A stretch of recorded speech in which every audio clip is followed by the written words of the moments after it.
नमस्ते विद्यार्थी मित्रों, एक बार फिर से विमला विद्यालय के ई क्लासेस रूम में मैं रावल मितेश आपका स्वागत करता हूँ। हम विषय हिंदी और कक्षा 8 और जो दूसरा इकाई है जिसका नाम है ईदगाह, उसके स्वाध्याय के प्रश्नों के बारे में चर्चा करने वाले हैं। पहले पार्ट में हमने इस गद्य को समझा, दूसरे पार्ट में भी हमने उसको समझा। अब तीसरे पार्ट में हम उसके स्वाध्याय के प्रश्नों को समझेंगे। तो पहला प्रश्न हम देखते हैं जिसकी सूचना है कि निम्न प्रश्नों के उत्तर दीजिए। इस प्रश्नों के उत्तर हमको एक या दो वाक्य में देना है। तो पहला प्रश्न हम देखते हैं कि रोजे के दिन मुसलमान क्या करते हैं। तो भाई रोजे के दिन मुसलमान क्या करते हैं? तो इसका जवाब है सूर्योदय से सूर्यास्त तक कुछ भी न खाने पीने का, अर्थात उपवास को रोजा कहते हैं। सूर्योदय यानी कि जब सूर्य उगता है उसको सूर्योदय कहा जाता है, और जब सूर्य अस्त हो जाता है यानी कि सूर्य हमें दिखाई देना बंद हो जाता है, अंधेरा छा जाता है, तो उसको सूर्यास्त कहते हैं। रमजान ईद के दिन मुसलमान लोग कहाँ जाते हैं? तो वो तो आप सबको भी पता है कि रमज़ान के दिन मुसलमान कहाँ जाते हैं। तो रमज़ान ईद के दिन मुसलमान नमाज अदा करने के लिए ईदगाह जाते हैं, अल्लाह की बंदगी करने के लिए ईदगाह जाते हैं। ईदगाह यानी कि मस्जिद, उसको मस्जिद भी कहा जाता है। दुकानों में कौन कौन से खिलौने मिल रहे थे? तो कौन कौन से खिलौने दुकानों में मिल रहे थे? तो उसका जवाब है दुकानों में सिपाही, गुजरिया, राजा, वकील, बिस्ती, दूरबीन आदि मिट्टी के खिलौने मिल रहे थे। अब हम प्रश्न 2 देखते हैं। तो इसकी सूचना हम पढ़ेंगे कि निम्नलिखित शब्दों के समानार्थी और विरोधी शब्द लिखिए। पहला शब्द है शीतल। तो शीतल का समानार्थी क्या होता है? तो शीतल यानी कि ठंडा, और उसका विरोधी शब्द क्या होता है? तो उष्ण यानी कि गर्म। दूसरा शब्द है प्रसन्न। तो उसका समानार्थी शब्द होता है खुश, और विरोधार्थी शब्द होता है खिन्न। तीसरा शब्द है गरीब। तो गरीब का समानार्थी शब्द है दीन, जबकि विरोधी शब्द है अमीर। चौथा शब्द है अंधकार। तो अंधकार का समानार्थी शब्द है अंधेरा, और विरोधार्थी शब्द है प्रकाश। पांचवा शब्द है स्नेह। तो स्नेह का समानार्थी शब्द है प्रेम, और विरोधार्थी है घृणा। पुरानी, तो समानार्थी शब्द है प्राचीन, और विरोधी शब्द है नई। अब हम प्रश्न 3 को देखेंगे। तो उसकी सूचना को हम पढ़ेंगे कि मुहावरों का अर्थ देकर वाक्य में प्रयोग कीजिए। पहला शब्द है बेड़ा पार लगाना। तो बेड़ा पार लगाना इसका मतलब आपत्ति से बचाना। एक वाक्य बनाना है, तो वाक्य यहाँ पे लिखा है कि भगवान ही गरीबों का बेड़ा पार लगाता है। आप अपने आप से भी वाक्य बना सकते हो कि अब तो भगवान ही बेड़ा पार लगाए। किसी मुसीबत में फंस गए हो तो ऐसा भी वाक्य आप बना सकते हो कि हे भगवान, इस मुसीबत से तुम ही बेड़ा पार लगा सकते हो।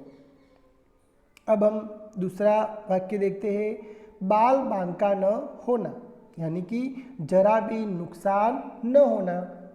वाक्य है, डकैतियों ने गोलियां चलाई पर किसी का बाल बांका न हुआ। डकैती यानी कि जो चोर लोग होते हैं उनको डकैतियों बोला जाता है। आप दूसरा वाक्य भी अपने आप से बना सकते हो, जैसे कि मुझे मारने के लिए 2 लोग आए लेकिन मेरा बाल बांका भी न हुआ, यानी कि मेरा कोई भी नुकसान वो लोग पहुंचा पाए नहीं। अब तीसरा वाक्य हम देखते हैं, छाती पीट लेना, तो दुख प्रकट करना। छाती पीट लेना यानी कि दुख प्रकट करना। वाक्य है, बेटा पूछे बिना चला गया तो माँ ने छाती पीट ली। क्या वाक्य है कि बेटा पूछे बिना चला गया तो माँ ने छाती पीट ली। आप अपने आप से दूसरा वाक्य भी बना सकते हो कि पड़ोस के घर में किसी की मृत्यु हो गई तो पड़ोस वाले जो के पड़ोसन थी उसने अपनी छाती पीट ली। ऐसा भी आप वाक्य बना सकते हो अपने आप से। चौथा वाक्य है, दिल चीरना, तो दिल चीरना यानी कि बहुत दुख पहुंचना। वाक्य है, बेटे की हरकत देखकर माँ का दिल चीर दिया। बेटे की हरकतें देखकर माँ का दिल चीर गया। तो ऐसे आप अपने आप से भी वाक्य बना सकते हो। अब हम प्रश्न 4 को देखेंगे। रूपरेखा के आधार पर कहानी पूर्ण कीजिए। यहाँ पर मुद्दे दिए गए हैं और इन मुद्दों को मिलाकर हमको एक कहानी बनानी है। पहले हम उस मुद्दे को देख लेते हैं कि एक नगर में 2 स्त्रियां एक ही बालक के लिए दावेदार यानी कि हक करना, आपस में तकरार यानी कि झगड़ा, मामला न्यायाधीश के समक्ष, दोनों की बातें सुनना, न्याय करना, बालक के 2 टुकड़े करके बांट लो, एक स्त्री मौन, दूसरी को रोकर कहना, बच्चे को न काटो उसे ही दे दो, न्यायाधीश का फैसला कि रोती हुई स्त्री को बालक सौंपना। इसको हम कहानी की बना सकते हैं। तो अब हम कहानी पढ़ेंगे कि पहले तो कोई भी हम कहानी लिखते हैं तो इसमें क्या करना चाहिए, तो पहले सबसे ऊपर उसका शीर्षक लिखना चाहिए, क्योंकि शीर्षक के बिना कहानी बनती नहीं है। उसका नाम टाइटल देना बहुत ही जरूरी होता है। तो पहले हम उसका शीर्षक ढूंढेंगे, वो जो मुद्दे हैं उसमें से निकालेंगे कि उसको कौन सा शीर्षक उसके पर सूट होता है। तो इस कहानी का शीर्षक क्या दिया गया है, सच्ची माँ। और क्या है कि कहानी बहुत लंबी लिखने की भी ज़रूरत होती है नहीं, क्योंकि कहानी 4 मार्क्स की होती है। तो आपको बहुत लंबा या बहुत ज़्यादा लिखने की कोई ज़रूरत नहीं हो, लेकिन आप जो कहानी लिख रहे हो वो कहानी में, वो लेखन में सारी कहानी आ जानी चाहिए। तो अब हम कहानी पढ़ते हैं। किसी जगह में 2 स्त्रियां रहती थी। किसी जगह में दोनों में एक चालाक और एक झगड़ालू थी। उसे कोई बच्चा नहीं था। दूसरी स्त्री सीधी सरल थी। उनका एक बेटा था। एक बार बच्चे वाली छोटी स्त्री बेटी को छोड़कर बाहर गई थी, तो मौका पाकर दूसरी स्त्री ने बच्चे को उठाकर बाहर चली गई। बच्चे को न देखकर वह दुखी हो गई। उसने पड़ोसन पर जाकर बच्चा मांगा तो उसने कहा, यह मेरा बेटा है, मैं ना दूंगी, जो चाहे सो कर ले। दोनों में खूब झगड़ा हुआ। तब कुछ लोगों ने न्यायालय में जाने की सलाह दी। आखिर दोनों न्यायाधीश के पास पहुंची, पर दोनों का एक ही दावा सुनकर न्यायाधीश ने आदेश दिया कि इस बच्चे के 2 टुकड़े करो और एक एक दे दो। न्यायाधीश का फैसला सुनकर निसंतान स्त्री तो चुप रही, पर बच्चे की मां रोकर कहने लगी, हुजूर आप बच्चे को मारिए मत, चाहे तो उसे सौंप दीजिए, इस तरह मेरा बेटा जीवित तो रहेगा। न्यायाधीश समझ गया कि सच्ची मां कौन है। उसने सच्ची मां को बच्चा सौंपा और निसंतान स्त्री को हिरासत में लेने का हुक्म दिया। सीख क्या मिलती है? तो अंत में सत्य की ही विजय होती है। सत्य कठिन है, मुश्किल है, लेकिन पराजित नहीं है। तो आप लोगों को ये कहानी कैसी लगी? मेरे ख्याल से अच्छी ही लगी होगी और सीखने को भी मिला होगा। अब हम प्रश्न 5 की ओर देखते हैं।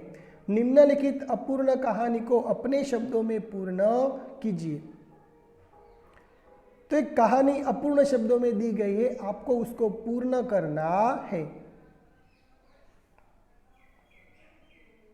कहानी को अपने शब्दों में पूर्ण कीजिए। तो अपूर्ण कहानी हम पढ़ते हैं।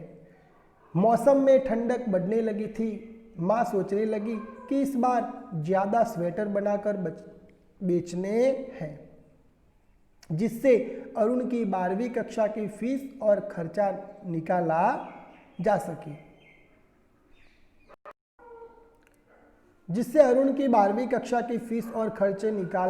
सके।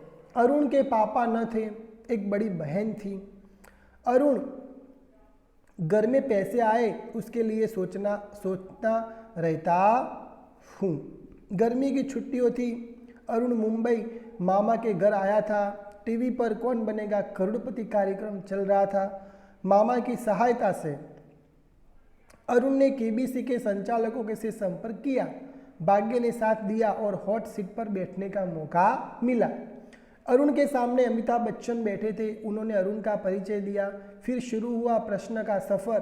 अरुण खुश था पर घबराहट भी थी, लेकिन स्वस्थ था। अरुण ने उनके प्रश्नों के सही उत्तर दिए। भाग्य ने साथ दिया। 25 लाख तक वह पहुंच गया, पर अगला प्रश्न उसने न सूझा। उसकी चारों लाइफलाइन खत्म हो चुकी थी। अरुण ने गेम क्विट करने का निश्चय किया। अमिताभ बच्चन ने हाथों से 25 लाख का चेक पाकर उसकी खुशी का ठिकाना न रहा। अब अरुण की मां को स्वेटर बनाने और अरुण की पढ़ाई का खर्च निकालने की चिंता भी करनी नहीं पड़ी। ये कहानी थोड़ी अपूर्ण सी है, तो आपको उसको क्या करना है? तो आपको इस कहानी को सही तरीके से पेश करना है। तो इस तरह स्वाध्याय के प्रश्न हम सॉल्व कर चुके हैं। Thank you.